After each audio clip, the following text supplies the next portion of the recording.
Hola mi amigo, te saluda tu amigo William Roblero. En este video conocerás puntos muy importantes acerca del único libro santo que tenemos en este mundo, es decir, la palabra de Dios. En sí, los tres puntos en la cual reflexionaremos son: número uno, confiar plenamente en la palabra de Dios. Número dos, conoceremos también un rasgo o una parte de uno de los grandes temas que existen sobre el conflicto entre el bien y el mal. Y punto número tres, conoceremos y sabremos que el único responsable y culpable de tanto dolor y tanto mal en este mundo es Satanás o Lucifer, como lo quieran llamar. Así que, sin más preámbulos, comencemos meditando en el versículo de 2 de Timoteo 3:16, que dice lo siguiente: porque toda escritura es inspirada por Dios. Así comienza este versículo diciendo: toda la escritura es inspirada por Dios. Existen muchos argumentos para fortalecer tu convicción o creencia en la palabra de Dios, pero no es necesario expresártelos todos y cada uno de ellos. Solo basta con tu fe, porque tienes que tener fe, tienes que creer plenamente en que la voz de Dios, la palabra de Dios, hoy lo tenemos escrito en este ejemplar. ¡Qué maravilla! ¡Qué bendición! Así que yo te invito en este momento a que aprendas y te familiarices más con Dios y con su palabra. Y hoy has descubierto que toda la escritura es inspirada por Dios. También el segundo punto, uno de los rasgos de este gran tema que existe, el conflicto que existe entre el bien y el mal. Hay muchos pasajes y vamos a ampliarnos en esto a fin de que las dudas que en el pasado teníamos, ahora ya no lo tengamos. ¿Por qué?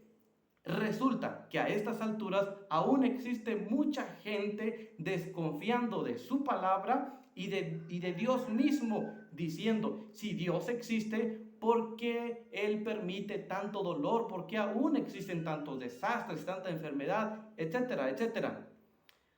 Ahora, en sí, el origen de todo mal, el origen de todo dolor en este mundo o el causante no es Dios. Dios no tiene la culpa de nada, sino que en algún momento había plena paz, plena armonía y perfección. Pero esto en un momento de la historia tuvo que cambiar. En algún momento de la historia el pecado vino a este mundo como un intruso. Sin embargo, por primera vez el pecado no se originó en este mundo. Quizás alguien diga: el origen del mal fue allá en el jardín del Edén. No, no, mi amigo, sino que este origen es más remoto aún. Y para eso vamos a analizar el libro de Apocalipsis, capítulo 12. Analizaremos el libro de Apocalipsis, capítulo 12, su versículo 7, la cual dice: después hubo una gran batalla en el cielo.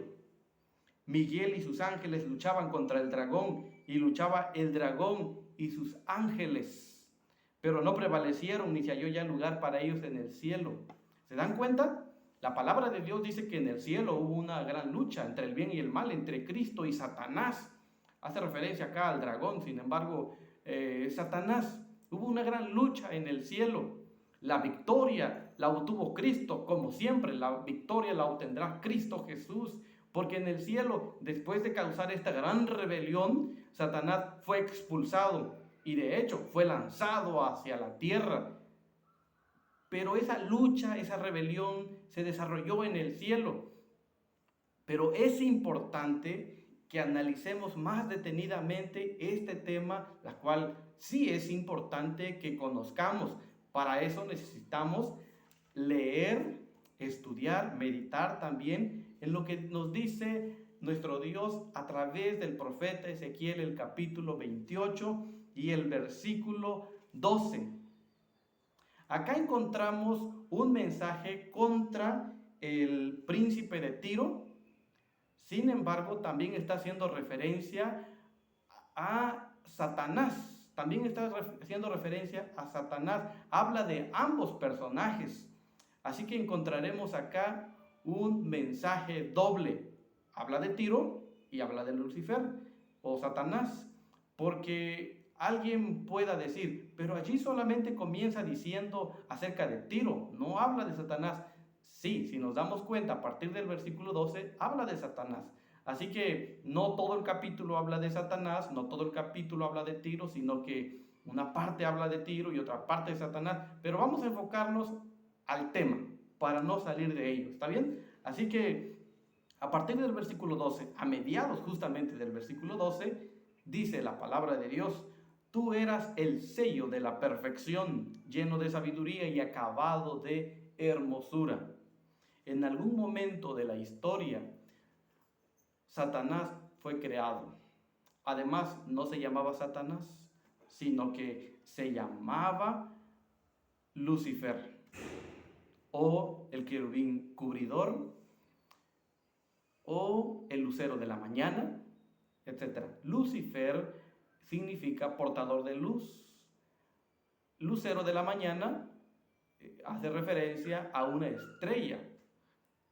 Querubín, pues es un ángel, es decir, nombres hermosos tenía Satanás antes de su rebelión y su caída. Lucifer, y no solamente el nombre lo tenía bonito, hermoso, sino que también cualidades extraordinarias, porque no era un ser ordinario, sino que fue creado extraordinario. Es interesante lo que Dios dice acerca de él. Tú eras el sello de la perfección. Perfecto internamente, externamente, él era perfecto.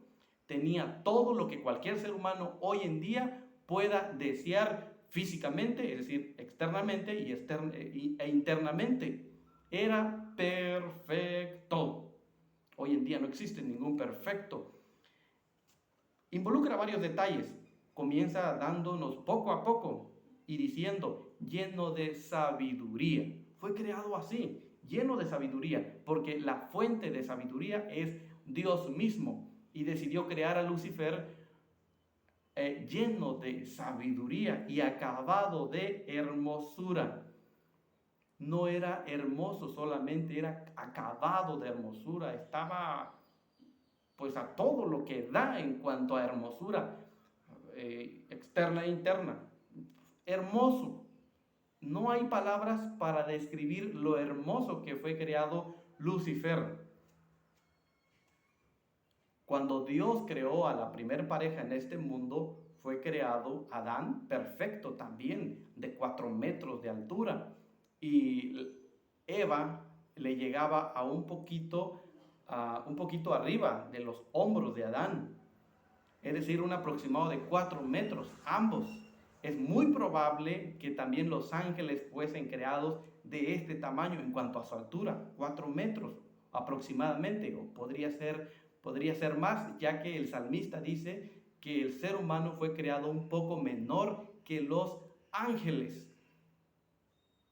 En todo, en altura, en fuerza, en velocidad, etc. Eran perfectos, hermosos, acabado de hermosura y lleno de sabiduría. Continúa diciendo el profeta Ezequiel, en el Edén, en el huerto de Dios estuviste. De toda piedra preciosa era tu vestidura, de cornerina, topacio, jaspe, crisólito, berilo y onice, de zafiro, carbúnculo, esmeralda y oro. Los primores, ahí lo dejamos. Las vestiduras de Lucifer eran vestiduras únicas, especiales, hermosas, a tal punto de que tenía piedras preciosas o valiosas en sus vestiduras. Las vestiduras siempre, a través de toda la historia bíblica, ha sido un símbolo o una representación del cargo o la posición que ocupaban.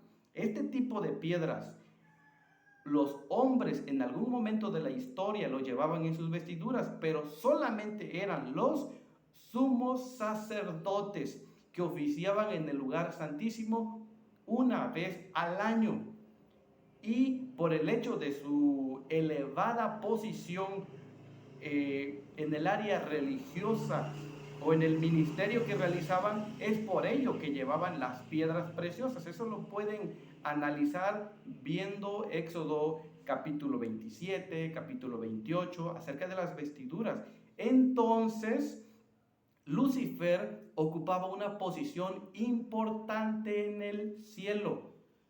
Con el hecho de decir que Lucifer se encontraba a la presencia de Dios mismo, es suficiente para explicar la posición que ocupaba. Era uno de los más importantes en el cielo después de Jesús. Después de Jesús era el más importante en el cielo. Él recibía las órdenes del Padre y se las daba a conocer a los ángeles, quienes con gozo, quienes con alegría obedecían el mandato y rápidamente realizaban el pedido. Era como el comandante de los ángeles, o sea, tenía una de las responsabilidades más altas en el cielo. Interesante, era el que estaba a la presencia de Dios mismo día y noche, todo el tiempo se encontraba la presencia de Dios mismo. Una ocasión, la Biblia registra que Moisés estuvo 40 días y 40 noches con Dios, y al bajarlo resplandecía su rostro de tal manera que le pidieron a Moisés que cubriera su rostro con un velo, porque no podían platicar con él porque se parecía a un ángel. Lucifer no se encontraba solamente por 40 días, sino por quién sabe cuánto tiempo. Ya había permanecido en la presencia de Dios mismo. Quizás años o no sé, pero no se limita a decir 40 días y 40 noches, no se limita a eso la palabra de Dios. Todo el tiempo lo pasaba a la presencia de Dios. Es maravilloso conocer todo esto de los privilegios que Dios le otorgó a Lucifer. Además, continúa diciendo el versículo 13, los primores de tus tamboriles y flautas estuvieron preparados para ti en el día de tu creación. Lucifer es un ser creado, y es un ser creado, sin embargo, él en algún momento quiso enaltecerse. Interesante que estuvieron preparados obsequios para Lucifer en el día de su creación, lo cual dice aquí, es decir, los primores de sus tamboriles y flautas. ¿Estos qué tipo de instrumentos son? ¿Acaso son instrumentos musicales? Claro que sí. ¿Acaso Satanás hoy en día sabe algo de música? Claro que sí. Conoce la música sagrada, la música secular, y el objetivo de él para perjudicar a los hijos de Dios es mezclar lo bueno con lo malo, la verdad con el error, música pagana con música cristiana. Por eso es que hoy variedad de religiosos no se sabe si están adorando a Dios o a Satanás en los templos distintos. Lucifer ha sido el responsable de todo ello, porque conocía y conoce mucho acerca de la música. Y se dice que Lucifer era uno de los directores de música en el cielo, quien en armonía alababan juntos todos los ángeles al Rey de Reyes y Señor de Señores. ¡Qué bendición! Empleándolo correctamente los talentos, dones o regalos que se le fueron concedidos. Tú, querubín grande, dice la palabra de Dios en el versículo 14. Recuerden que estoy estudiando Ezequiel capítulo 28, versículo 14 ahora. Tú, querubín grande, protector, yo te puse en el santo monte de Dios. Allí estuviste en medio de las piedras de fuego, te paseabas. El ambiente que se vivía en el cielo mucho antes de la rebelión era un ambiente sánico, un ambiente santo, un ambiente único, algo especial lo que se vivía en el cielo, porque todo era perfección. ¡Qué hermoso! Continuaremos meditando en este tema acerca del origen del mal en la siguiente reflexión. Recuerden que esta es una serie, no se lo pueden perder. Esta es la primera parte de este tema que se llama el origen del mal. Analizaremos el versículo 14, la cual comienza diciendo, tú querubín grande protector. Y vamos a descubrir en la siguiente parte por qué se le llama a este querubín protector, que protegía. Así que lo analizaremos en la siguiente reflexión. Gracias por escuchar este mensaje y deseo que el Señor pueda bendecirte ricamente. Y aprovecho a invitarte para que hoy una vez más entregues tu vida a Él y lo aceptes como tu Salvador personal, porque Él te ama. Y en este mundo nadie te ama de la manera en que Dios te ama. Alguien podría aparentar amarte, pero el único que te ama a la perfección, te ama totalmente, es Dios. Entrégate a Él, haz de Él tu confidente. Que el Señor te bendiga hoy y siempre.